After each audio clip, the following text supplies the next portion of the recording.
Hello guys welcome to our YouTube channel Banga Bhatta জয় বজরংবলী।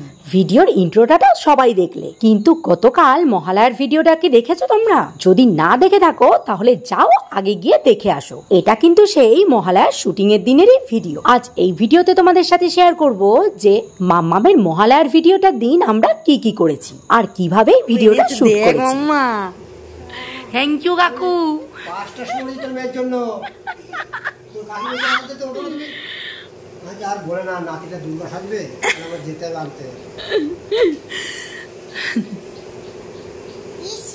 মাম্মামকে দুর্গা সাজানোর জন্য পদ্ম ফুলটা তো বাজারেই পেয়ে যেতাম, কিন্তু কাশফুলটা কোথায় পাবো? ভাইকে বললাম আনতে, ভাই বলছে এত জঙ্গল, ওখানে সাপকোপের আড্ডা, আমার ভয় লাগে, আমি যেতে পারবো না। তো অগত্যা এই কাকুকেই ধরলাম, যে কাকুটা আমাদের বাড়িতে রাজমিস্ত্রির কাজ করছেন।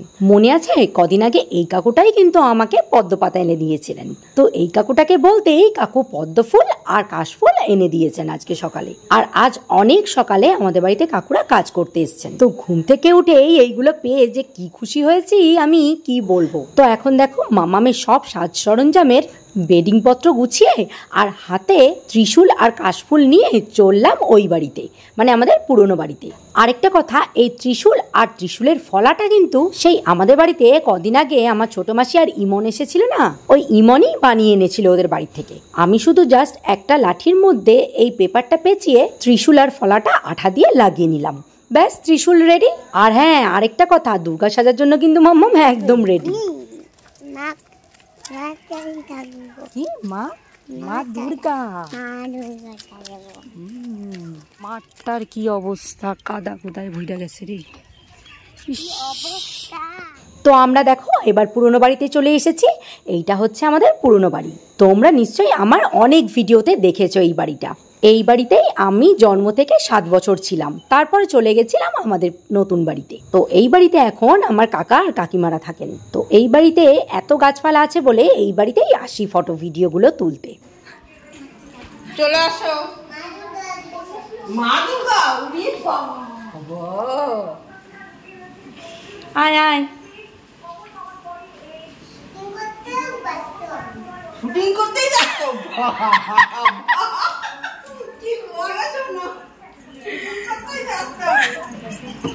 শুটিং করতেই ব্যস্ত।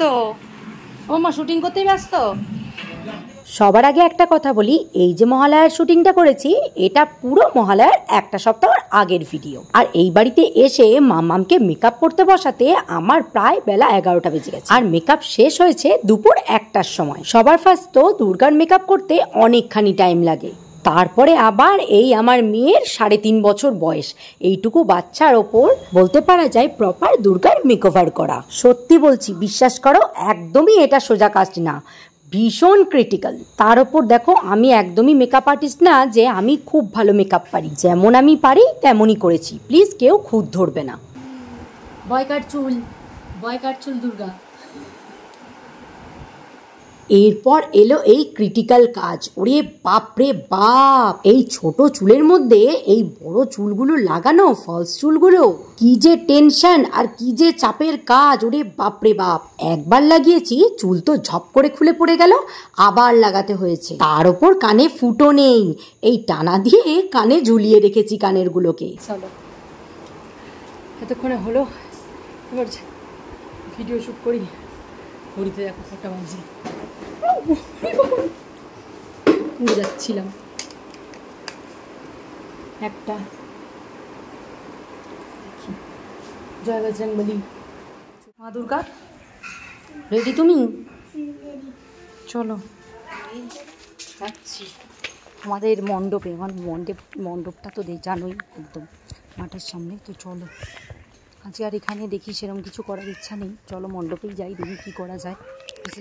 সত্যি বলতে আমার এত টেনশন আর ভয় লাগছে কি বলবো। ভাবছি এতক্ষণ ধরে যে মেয়েকে সাজালাম, আদৌ কোনো ভিডিও তুলতে পারবো তো?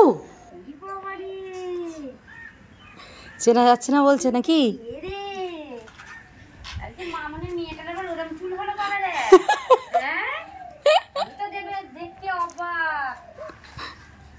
আরে এটা আমাদের পাড়ারই মণ্ডপ, আর এই মণ্ডপে ভিডিও করতে এসেছি। দুপুর হলে কি হবে, মণ্ডপটা যেহেতু মাঠের বুকে তাই সবাই দেখতে পাচ্ছে যে আমি মাম্মামকে নিয়ে এই ভিডিও করছি। দেখো না, এখান দিয়ে যেই যাচ্ছে সেই দাঁড়িয়ে পড়ছে, কত ভিড় হয়ে গেছিল তখন। কিন্তু তখন যেহেতু আমি ভিডিও করছিলাম তাই আমি আর ওই ভিডিওটা তুলতেই পারিনি যে এত ভিড় হয়ে গেছিল।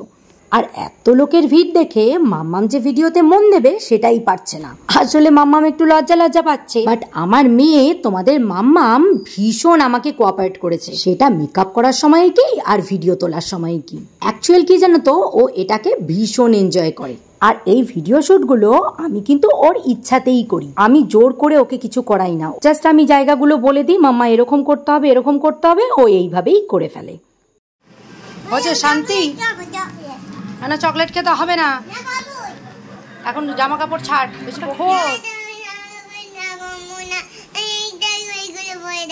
কোনগুলো পরে থাকবি? দাঁড়া, এই চোখ পরে থাকবে নাকি? চিন্তা করো তো,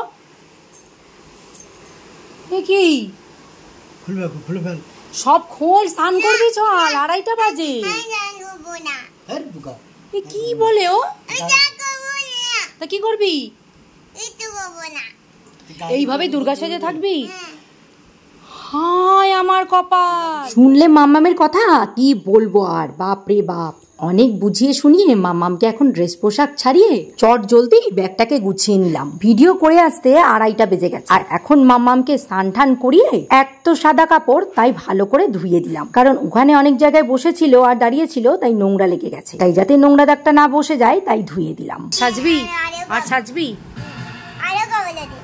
আর সাজবি, একটু মচমচ করছে, একটু তো এরপর 3টের সময় বসে পড়লাম খেতে। তো আমরা আজকে আসবো বলে আন্টি আবার আমাদের জন্য দেখো চিকেন করেছে। মাম্মাম যেহেতু চিকেন খেতে ভালোবাসে তাই চিকেন করেছে। আর মাম্মাম আবার এখানে এসে বায়না শুরু করেছে, ও আমার হাতে খাবে না, ও এখন বড় হয়ে গেছে তাই নিজে হাতেই খাবে। ওইদিকে আবার চিকেন হয়েছে বলে আন্টিকে আবার ডেকে ডেকে বলেছে, ডালিয়া আমাকে কিন্তু লাঠি মাংসটাই দেবে, আমি কিন্তু লাঠি মাংসটাই খাই। আরে লাঠি মাংস মানে লেগ পিস গো, লেগ পিস। আন্টি তো ওর কথা শুনে হাসতে হাসতে মরছে, তো আন্টি আবার ওর কথা মতন তাই দিয়েছে। তো এরপর খাওয়া দাওয়া করে একটু ভাবছি রেস্ট নেব, কারণ আজকে কিন্তু 1:30 বেজে গেছে, লাইভ করা হয়নি। লাইভ করে উঠলাম গো, একটু মনে হচ্ছে শুই, মামু ঘুমাচ্ছে। তো 4:30 থেকে 5:30 পর্যন্ত লাইভ করলাম। আর লাইভ করে একটু শুতে না শুতেই সন্ধ্যা হয়ে গেছে। আর তারপর আবার মাম্মামু উঠে পড়েছে। আর সন্ধ্যা হয়ে যাওয়ার পর আন্টি সন্ধ্যা পূজা দিয়ে আমাদের জন্য আবার চা আর এই চিড়া ভাজাটা এনে দিল। তো এই চিড়া ভাজা আর চা খেতে খেতে তারক কাকাও চলে এসছে কারখানা থেকে। তাই তারক কাকা, আমি আর আন্টি বেশ জমিয়ে আড্ডা দিলাম 9টা পর্যন্ত। আর মাম্মাম আর কি এঘর ওঘর করে বেড়াচ্ছিল আর বদমাইশি করে বেড়াচ্ছিল। আরেকটা কথা, আমাদের বাড়িতে কিন্তু আজকে অপারেটর সিঁড়িটাই হচ্ছিল। বিকেল 5টা পর্যন্ত মিস্ত্রিরা ছিল। আর আজকে ঘর দুয়ারের যে অবস্থা হয়েছিল সে আর কি আর বলবো। তাই আমি আরো মাম্মামকে নিয়ে বাড়ি দেরি করে আসলাম। তো এইদিকে দেখো কত বড় বেডিং পত্র নিয়ে এখন বাড়ি ফিরছি। তারক কাকা যাচ্ছে আমার বেডিং পত্র নিয়ে সাইকেলে। তো যাই হোক, এইভাবেই মহালয়ার ভিডিওটা শুট করেছি। তো ভিডিওটা ভালো লাগলে লাইক কমেন্ট শেয়ার করে দিও আর সাবস্ক্রাইবটাও করে দিও। টাটা, জয় শ্রীরাম।